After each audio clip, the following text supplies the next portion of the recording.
Werner Heisenberg, el pionero de la mecánica cuántica, de la física cuántica, y el Vedanta, en Bhagavad Gita. Werner Karl Heisenberg, que nació en 1901 y murió en 1976, fue un físico teórico alemán, uno de los principales pioneros de la teoría de la mecánica cuántica y uno de los principales científicos en el programa de armas nucleares nazi de la Segunda Guerra Mundial. Es conocido por el principio de incertidumbre de Heisenberg, y os confesaré que lo estudié en la carrera y prácticamente no entendí nada. Heisenberg fue galardonado con el Premio Nobel de Física en 1932 precisamente por la creación de la mecánica cuántica. Heisenberg era protestante luterano y un excelente pianista. Recordar la frase de Vivekananda que decía que la música, el arte, la ciencia y la religión eran diferentes maneras de expresar la misma verdad. Heisenberg estuvo muy influido por Platón, y os leo una reflexión que hacía. Dice: mi mente se formó estudiando filosofía, Platón, etc. La física moderna se ha decidido definitivamente a favor de Platón. De hecho, las unidades más pequeñas de materia no son objetos físicos en el sentido ordinario, son formas, ideas que pueden expresarse, nombres, sin ambigüedades, solo en lenguaje matemático.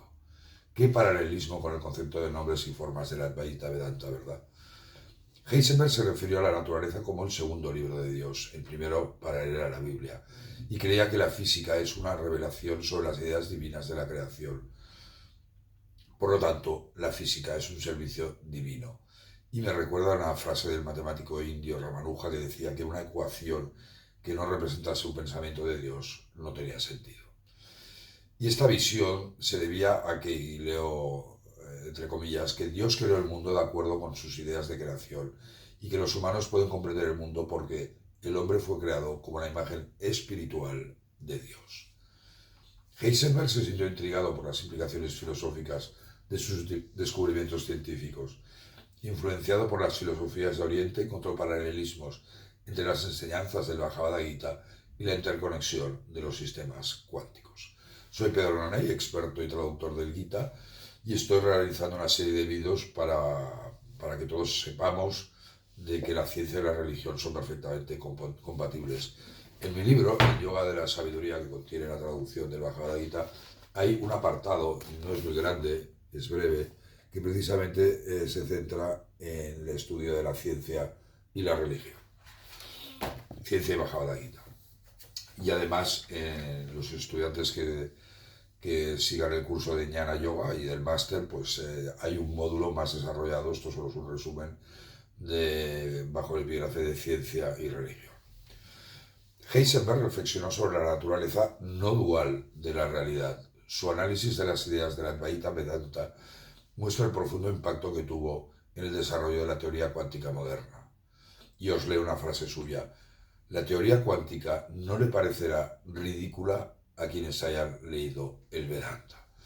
Esta frase da para mucho que reflexionar. El Advaita Vedanta, el camino del Jnana Yoga, el camino del que todo es uno, es realmente complejo. Es imaginar que solo Brahman es real y todo lo demás es ilusorio. Todo ese universo, creemos, es creado por Brahman, por su Maya, su poder de Maya, es realmente complicado. Al igual, y os lo digo por propia experiencia, de lo que es estudiar la mecánica cuántica. Heisenberg, durante su visita a India de 1929 para reunirse con el gran filósofo indio Rabindranath Tagore, dijo públicamente: quien lea los antiguos textos hindús no encontrará divertida la física cuántica, más bien le ayudará a comprender mucho mejor la complejidad de la mecánica cuántica. Y esa es una de las grandes enseñanzas que nos da el caso de Heisenberg, ¿no? Insisto, la religión es perfectamente compatible con la ciencia, y estos casos que estoy presentando en vídeo de los grandes físicos y matemáticos del siglo final del XIX y del XX, los grandes físicos que han cambiado nuestra forma de entender la vida, como lo hizo Krishna hace miles de años, son los grandes, nos permiten entender esa relación ciencia y espiritualidad, y una relación que no pueden excluirse, sino que tienen que ir de la mano para mejorar el bien de la sociedad, de todos nosotros, de la humanidad. Muchísimas gracias, Namaste.